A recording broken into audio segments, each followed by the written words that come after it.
Episode 45. Langkah Dania terhenti tepat di depan dapur. Melihat sepertinya kehidupan di dapur saat ini berjalan di luar kebiasaan yang seharusnya. Ada apa ini? Ibu sedang di dapur dan Risha juga. Kenapa hari ini mereka aneh sekali? Ah, iya. Tentu karena Tuan Saga ada di sini. Mereka sedang cari muka rupanya. Apa mereka mau memasak sarapan untuk Tuan Saga? Ah, terserah sajalah. Lakukan apa yang ingin kalian lakukan.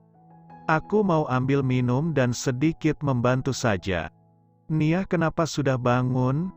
Apa ada yang kamu butuhkan? Biar ibu siapkan. Dania mengernyit. Merasa ngeri sendiri. Seumur hidup baru pertama kalinya ibu bicara seramah itu padanya. Apa Tuan Saga sudah bangun? Apa dia membutuhkan sesuatu? Masih bicara dengan cara yang menakutkan menurut Dania. Tidak Bu. Tuan Saga belum bangun. Biar saya membantu di dapur. Dania sudah mau mengambil pisau dapur. Apa kaget dia berteriak sendiri. Maaf, bukan maksud ibu berteriak padamu.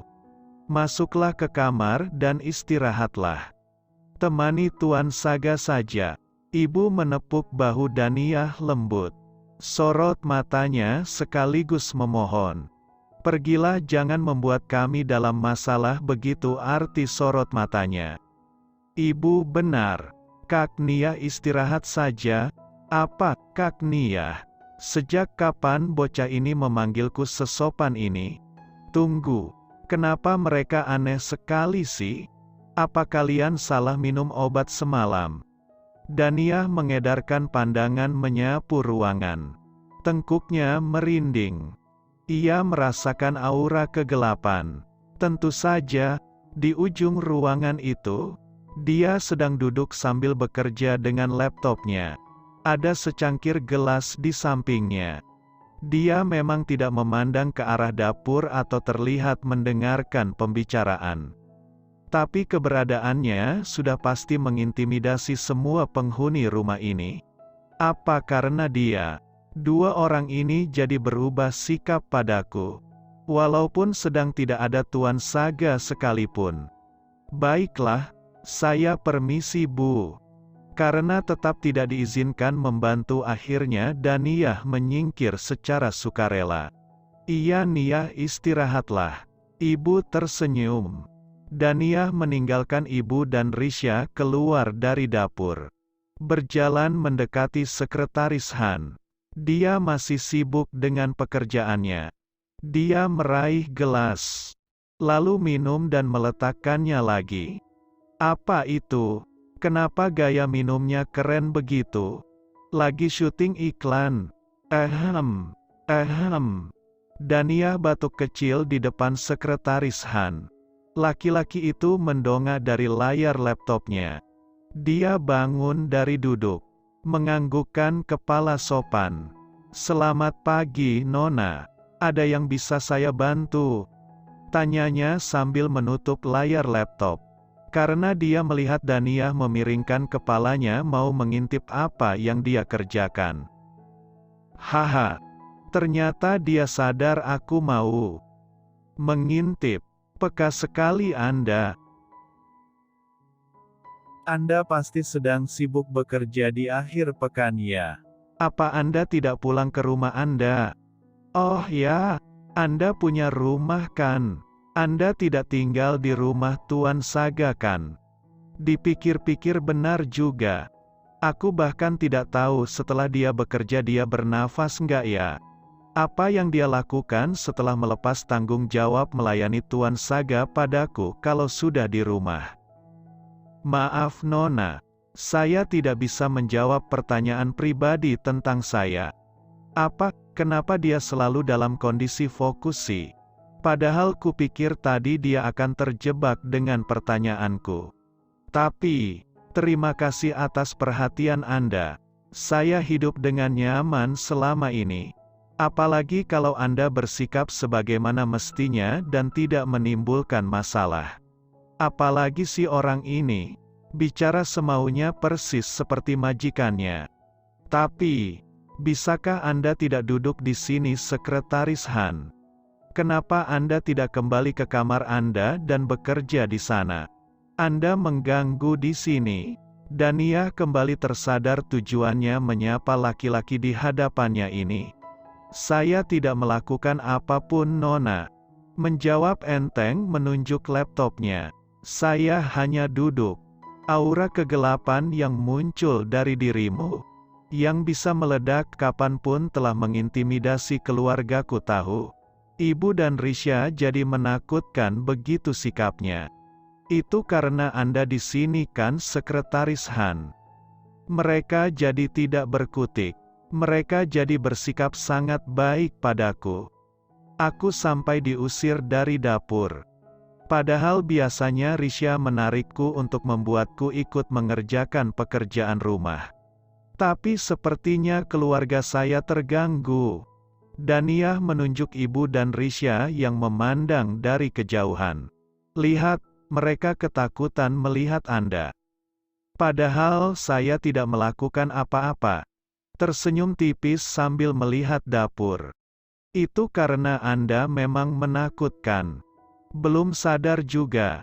Gumam-gumam kecil sambil membuang muka. Saya dengar itu, Nona. Haha.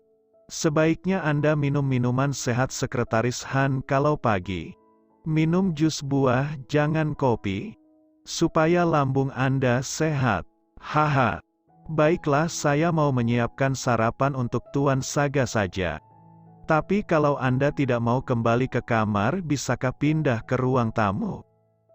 Paling tidak aku hanya perlu mengusirnya dari duduknya di sini kan. Biar dia tidak membuat ibu dan Risha ketakutan begitu. Pak Mun akan mengantar sarapan Tuan Muda. Sekarang Nona kembalilah ke kamar. Apa, Pak Mun? Ibu dan Bibi bahkan sedang sibuk memasak sarapan sekarang. Dania melihat ke arah dapur. Saya bisa menyiapkan di sini.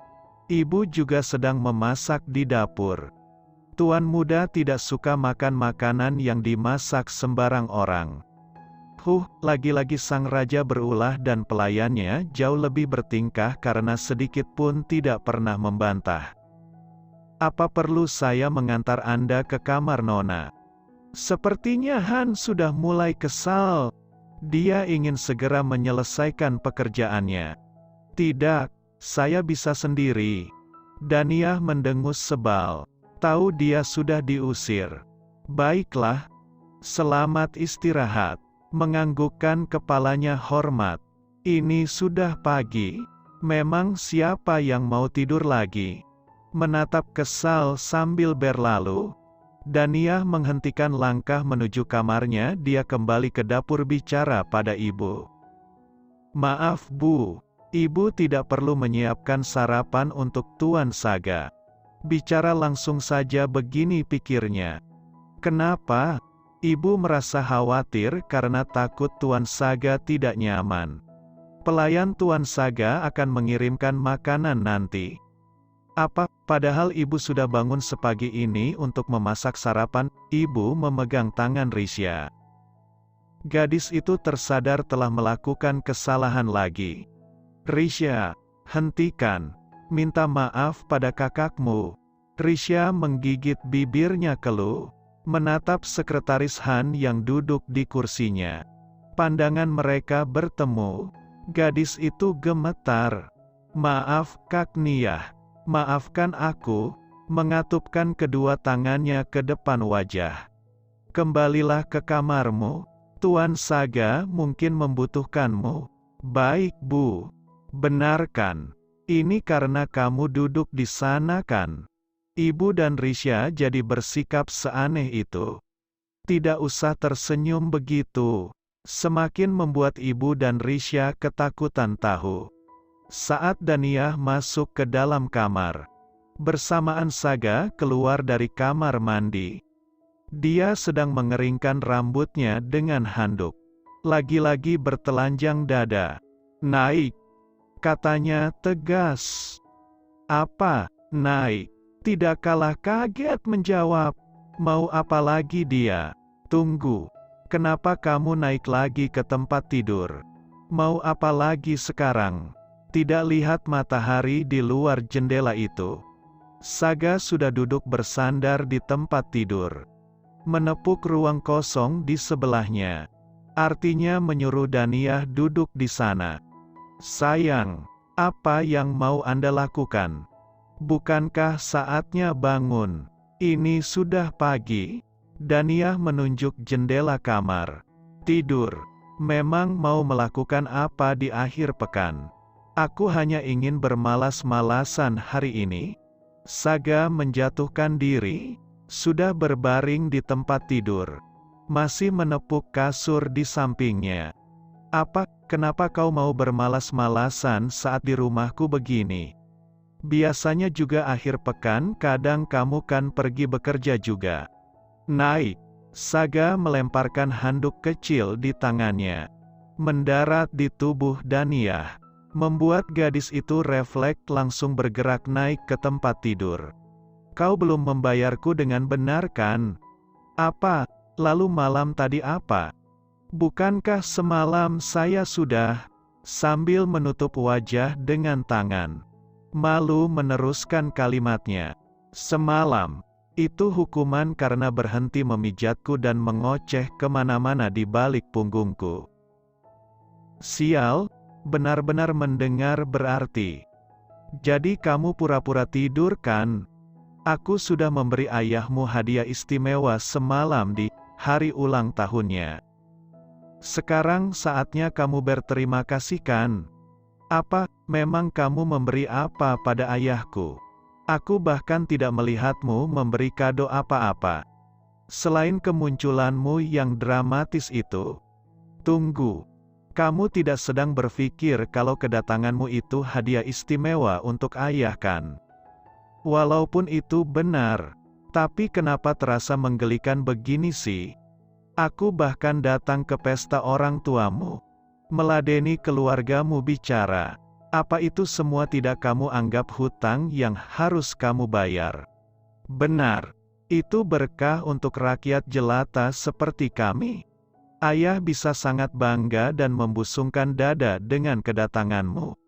Menantu terhormat negeri ini, terima kasih sayang. Kehadiran Anda sungguh hadiah istimewa di ulang tahun ayah. Saya sungguh berterima kasih." "Baik, berterima kasihlah dengan kata-kata manis Daniyah. Selesaikan ini dan bangun." Itu saja. Saga sudah menarik rambut Daniyah, menggulungnya pelan. "Aku mau yang lainnya." Bulu kudu Daniyah merinding saat Saga mulai menciumi rambutnya. "Apa yang bisa saya berikan?" Sok berpikir aku memberikan tubuhku untuk hadir di ulang tahun ayahmu. Kau harus membayarnya setimpal juga dong. Itu baru adil." Daniyah sudah ambruk karena Saga mendorong dengan bahunya. "Bagaimana? Benar. Anda benar sekali." Terpaksa tertawa. "Licik sekali kamu lagi-lagi memojokkanku dengan cara begini. Seperti aku berhutang dunia saja padamu." Daniyah meremas sprei tempat tidur, membiarkan Saga melakukan sekali lagi. Mendapatkan apa yang ingin ia lakukan. Sementara matahari terus bergerak naik. Aku lapar. Karena kaget melihat ibu dan Risha aku bahkan tidak makan tadi.